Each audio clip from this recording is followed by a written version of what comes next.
Hello and welcome back. Amber here, and today I'm going to be talking about 5 locations in the Wheel of Time Season 2 that I am excited for and that I think have a lot of potential. This doesn't necessarily mean that we will see them, but I'm definitely hoping that we will. Some of them, I think it's a pretty safe bet. All of these places could or should play a significant role in the story, and not only are they going to provide some visually stunning backdrops, but they should also contribute to the world building and character development. So that's what I'm basing this off of. So for number 5, we have Kyrian and Andor, and this is the birthplace of Moiraine Domadrid. The city offers a really unique blend that's contrasting the culture. So within this wealthier inner city, the architecture is really meticulously designed and it's all in neat little squares. And it's really emphasizing these precise angles and detailed planning. But then when you venture outside of the city proper, you're led to this bustling area known as the Foregate. And this is a very vibrant place with life bursting in all directions. There's a lot of entertainment and a diverse range of people. And this location kind of showcases the socioeconomic disparities within the city. And it's going to provide a glimpse of the spycraft and the misdirection that is really prevalent in Kyrian. And this could make a really interesting, entertaining part of the story because we have secrets and we have different motives of the royals and the rich. And we also see what happens within the city when the needs of the lower class aren't being met.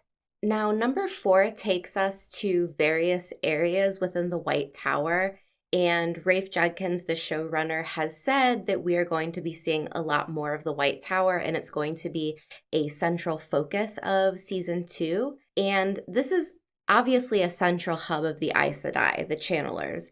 Within each Aja faction, we have the respective quarters of where these women are living. And I think each location, so the blue quarters, the brown quarters, would offer a unique visual experience.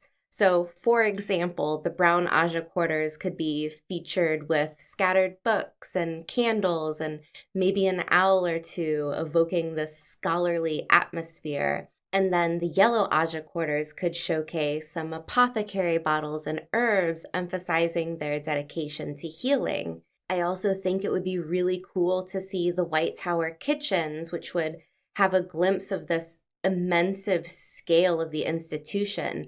How much food is it going to take to feed all of the women within the White Tower and all the people that work there? We could have novices coming in and picking up trays and scrubbing the ground and stirring pots. And maybe if we're lucky, we'll see Mistress Laris, the queen of the kitchens. There's also a really incredible library inside Tar Valon, which every fantasy show needs a good library that has restricted access. And there are storerooms in the basement and ter'angreal, and everything within the tower is so big. And to really focus and show us that, it would be really great to open it up and see more areas inside. It would give insight to the Aes Sedai's way of life, but it's also an opportunity for a lot of intricate Easter eggs and world building, something that I think would be really fun for book readers. And at number 3, we find ourselves a location that serves as a means to demonstrate the concept of ta'veren.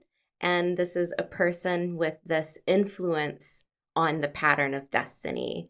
In The Dragon Reborn, Book 3 of the series, we visit a town called Jara. And while the actual city itself might not be necessary, the events that occur within it could really effectively showcase the effects of what ta'veren nature is and what it does. Because up until this point, it's been fairly left to the viewer to understand. We had a little bit of a introduction via Loyal, the Ogear, but so far we haven't really seen it.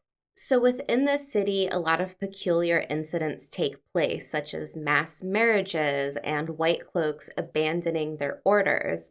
And through the perspective of Moiraine and Lan, Loyal, and Perrin, the viewers would witness how the ta'veren shapes the world around them, emphasizing this really great importance to the overall story. Moiraine is able to spot these occurrences within the city for what they are, and it's this focal point within the web of destiny. So when Rand travels, he leaves changes in his wake, sometimes big, sometimes small, but all of them are really needed by the great pattern, and it would be really effective to show it visually rather than just tell us. Now, my number two choice is the Ogear setting, and these are the homes of the very peaceful and knowledgeable species called the Ogear.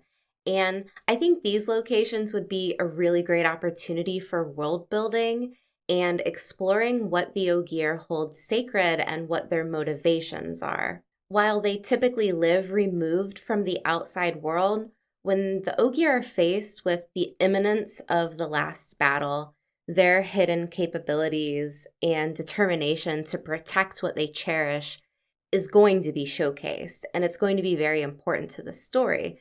Will the Ogear flee or will they stay and fight? And giving insight into their daily lives would make a really satisfying moment when we see just how capable they are when everything they love is at stake, and it will feel very earned. But there's also a visual aspect that would just be really dreamy to see if they can pull it off. And I think it would have the potential to be one of the most beautiful sets in the entire show. Lots of lush greenery with this aura of peace and tranquility. The massive, awe-inspiring trees within the setting would really create this stunning landscape and atmosphere, and I think viewers would really love it. Finally, taking the top spot at my number one is Almouth Plain, and particularly the city of Falma on Tomenhead Peninsula. And this location serves as a convergence point for many of the main characters. And besides that, it brings the high stakes conflict to the forefront of the story.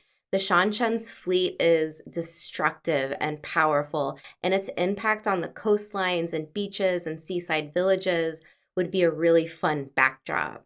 And I think here viewers can witness all of these really pivotal events, such as the Seanchan boarding ships, maybe, and encountering the significant characters like Bail Doman. We'll get to meet Lord Turok.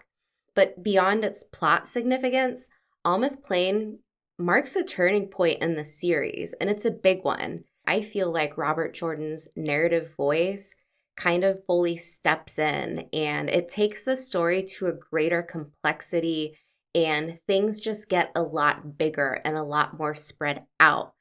And I think it would do the same thing within the television show. It's a definite climatic ending to the book that it coincides with, but it's also the point in the story where, without too many spoilers, everything changes. And for that, I'm putting it at the top of my list.